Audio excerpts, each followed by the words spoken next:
Hello fellow Scratchers, and what do you know about mouse pointer lock? And why is it something we should care about? After all, a mouse is a mouse and we can happily click buttons, draw pictures and play our games. But all of these mouse movements are restricted to the size of our application window. So along comes mouse pointer lock. As the name suggests, in this control scheme, the pointer is locked in place on the screen. And then it's up to us to choose what the mouse now does. We'd often choose it to pan the background like this. And the benefit is that we are now completely free of any limitations on the window's size. The mouse pointer is no longer moving, you see, and we can simply continue dragging forever. This can be especially useful for panning maps, in drawing apps, and to control our 3D games. You see, with the mouse pointer lock enabled, we can finally keep our crosshair central and freely rotate our view with the mouse without ever hitting the boundaries of the edge of the screen. The sad news then is Scratch doesn't support this mode, at least not the vanilla Scratch that we all know and love. But I'm sure many of you have already heard of Garbamuffin and his super impressive Scratch mod named TurboWarp. Yes, in TurboWarp, we can load up our favourite Scratch projects and run them so much faster than in vanilla Scratch. Gosh, it's just a joy. But it doesn't stop there. Garbamuffin also provides a special version specifically set up with mouse pointer lock enabled. Woohoo! To try this out for yourself, I've provided a link in the description under this video. The site is found at experiments.turbowarp.org/pointerlock. A bit of a mouthful, so you might want to follow that link. So this looks like Scratch, right? But right away you'll find the mouse in the running projects behaves very differently. To test this out, make a forever loop that sends the sprite to the mouse pointer, and click to make the mouse X and Y visible on the screen. And so after clicking the green flag, we have to click again on the stage to activate the mouse. First thing to note is that the mouse pointer has disappeared, and that's fair enough. We're replacing it with the crosshair in our game anyhow. To bring back the mouse cursor, we just need to remember to hit the escape key. Now if we move the mouse slowly to the left, whoo, it jiggles a lot, and to the right, interesting. We don't get very far, and as soon as we stop moving, it snaps back to the centre. So rather than the mouse X and Y representing the position of the mouse, they are now reporting the distance that the mouse has moved since the last screen refresh. We can test this theory by changing the position of the sprite by mouse X and mouse Y. Note that we are changing, not setting the position now. And look at that. Now it moves around just like a normal mouse would. I mean, wow, I have a Dango mouse cursor. How cool is this? Well then, shall we try this out with our awesome 3D Raycaster?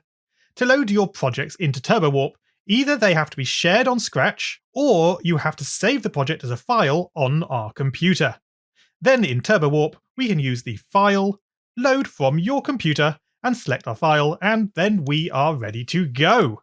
In fact, the game sort of works already, only left and right movement is super sluggish, and the up and down is just glitchy. And this is to be expected. Also, do notice that the crosshair is jumping around all over the place. So let's start there. Click into the crosshair sprite.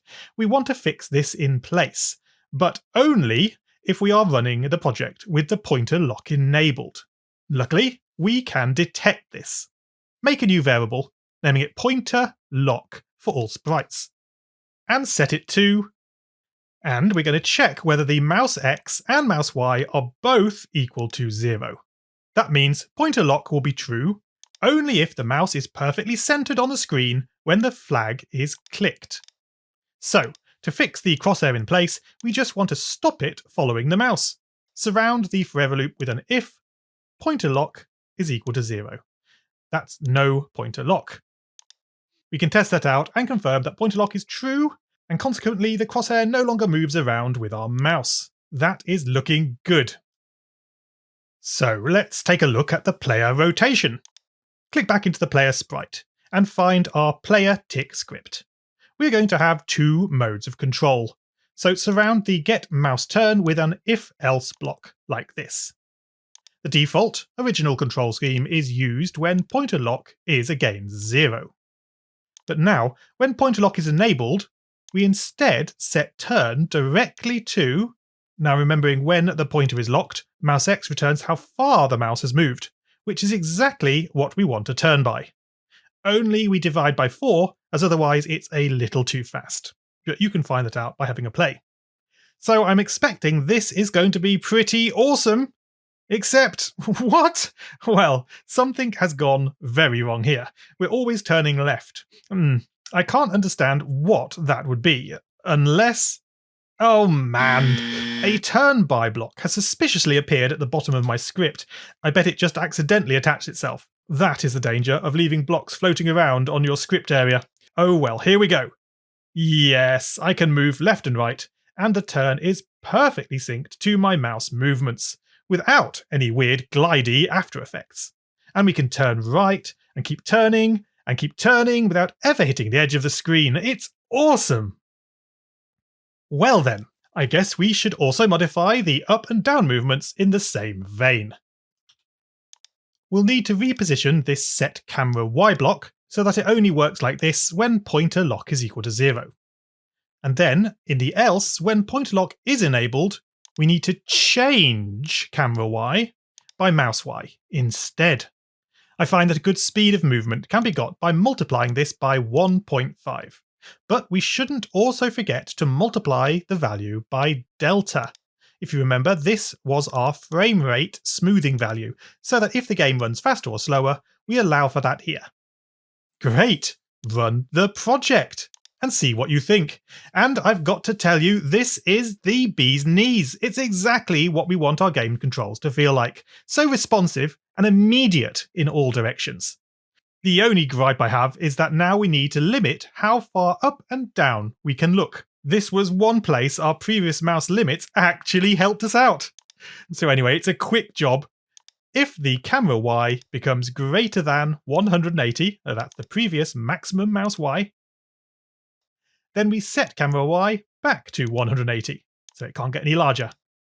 Else, if camera Y is less than negative 180, we do the same, setting camera Y back to negative 180.